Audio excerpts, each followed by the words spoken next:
PS John Mbadi. Let's clap for him. Asante sana. Let's have our seats kindly. Let's have.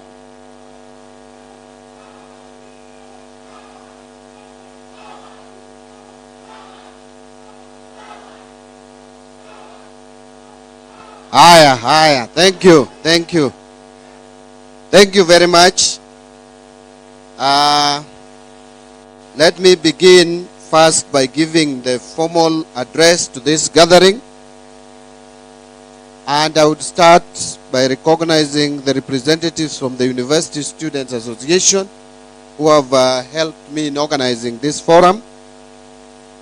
Esteemed student team leaders or team members, members of the business community, members of Bunge la Wananchi, my team from the National Treasury, the national government officials led by the county commissioner, distinguished guests, ladies and gentlemen, good morning. I think it's afternoon now. Good afternoon. Let me first start by extending to you all a warm welcome to this stakeholder engagement forum. I wish to thank you all for finding time to attend this very critical event that provides us with an opportunity to share our views on the management of public resources in the country, and particularly in the budget process, more so as it relates to our development agenda. So at that point, I want just to mention that today's engagement was covering not only privatization, but also the budget making process, which has just begun. The coming month of February, we are going to table into the National Assembly, to the Parliament actually, both houses, our budget policy statement for 2026-27. And therefore, this engagement is very important. It is not an academic exercise. It's an engagement that is going to inform what will be coming into our budget estimates for 2026-2027. So I want to mention that this process built up not only from the meeting held on the 10th of December 2025 in Nairobi, where I launched the National Budget Students Forum with the sole purpose of embedding a youth-centric perspective into our national economic decision-making processes, but also from my previous engagements with Bunge la Wananchi on budget process. Remember last year, I had a historic engagement at Jivanji Garden with the public, more particularly Bunge la Wananchi, on the 2025-2026 budget. That was followed with other engagements, notably in Mombasa, Eldoret, and Kisumu. So during the students' launch, it was agreed on the need for a wider engagement with the youth of this country in their respective regions on matters pertaining to public financial management. Further, in view of the recent government efforts on privatization, it has been deemed fit to broaden this engagement to include the business community and the Bunge la Wananchi for a more comprehensive stakeholder information and participation. The successful engagement with the Bunge la Wananchi in the last financial year could only be built upon. Feedback from the Bunge membership has been that this engagement must continue. The National Treasury's engagement with members of the business community is also not new. Under my watch, it has been definitely been enriching in shaping my resolve to have in place more inclusive policies that allow more Kenyans to participate in public resource management. Ladies and gentlemen, I wish to emphasize that this is not just a policy initiative, but rather a legal obligation rooted in Article 201A of our Constitution, which mandates for public participation in all financial matters so as to enhance transparency, accountability, efficient utilization of resources, and value for money in the management of public resources. And I think other speakers who have spoken ahead of me have also mentioned the same. So then it means Kenyans are already resonating very well with our Constitution. So at the National Treasury, we have come to the realization that the government alone cannot effectively respond to the multifaceted challenges facing our country, particularly on unemployment, gaps in skills development, digital literacy, entrepreneurship, and inclusive governance for a demographic dividend. In this regard, I have prioritized stakeholder participation as a key dimension of governance and one of the pillars for a sustainable development. We shall enhance collaboration with our stakeholders, including the youth, private sector, experts, civil society organizations, volunteers, and local communities, which is ever more critical.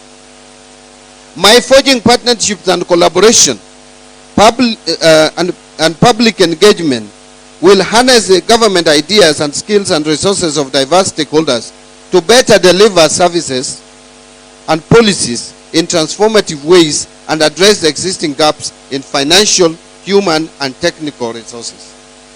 I wish to reiterate that the youth are a significant demographic of our country, making up 75% of the population, with a potential for contributing towards economic development of the country.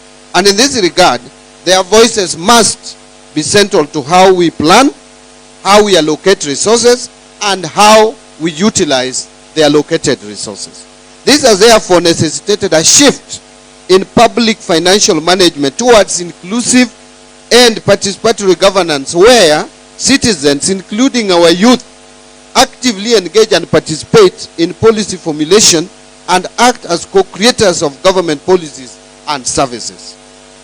Ladies and gentlemen, Kenya has adopted privatization as a strategic economic policy shift to promote efficiency in the economy by subjecting more services to market forces, to improving competitiveness, revenue generation, aid in fiscal consolidation path by reducing government spending on inefficient state corporations and market development by deepening Kenya's capital market.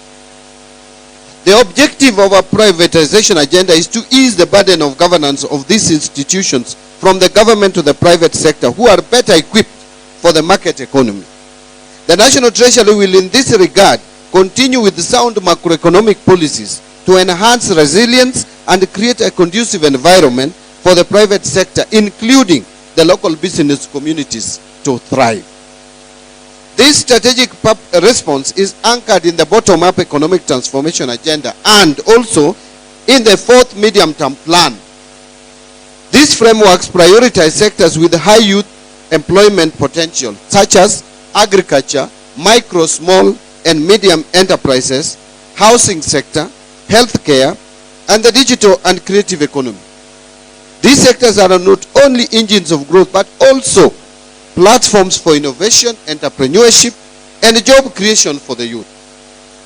Over the recent past, the youth of this country have expressed themselves over important national issues, which included high living costs, unemployment, and governance transparency. I'm sure we can all still remember what happened in 2024. What happened in 2024 was the youth expressing themselves on governance issues in this country, telling those who are in leadership that they care, that the youth are concerned about governance and about transparency. These concerns are valid and demand our immediate attention. The government has committed to transforming these frustrations into constructive dialogue and tangible solution and action.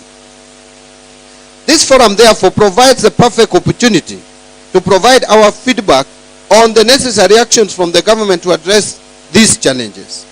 So during this process, we will welcome positive critique of our public financial management systems and policies to shape the budget process. And that is why I like the way the student from Rongo University came out with weaknesses. He said he was going to concentrate on weaknesses, and I think I welcome that. Your active engagement in this process will ensure efficient and transparent use of public funds, ensuring that resources allocated to address youth empowerment achieves the intended objectives. So during this the launch of this process, I was elated to have received a written memorandum outlining some practical measures through which we can enhance financial support for students in tertiary institutions. We have noted the valuable feedback which includes strengthening financial support for students, financing, reforming students' loan financing through fiscal policy, targeting student grant funding for vulnerable students, facilitate provision of affordable students' accommodation, and establishing an emergency student support fund. This will be consolidated alongside the views from these regional fora for consideration during the preparation of the financial year 2026-27 and the medium-term budget process. Let me pause a bit just to mention that what we are doing here today is not going to end in Migori.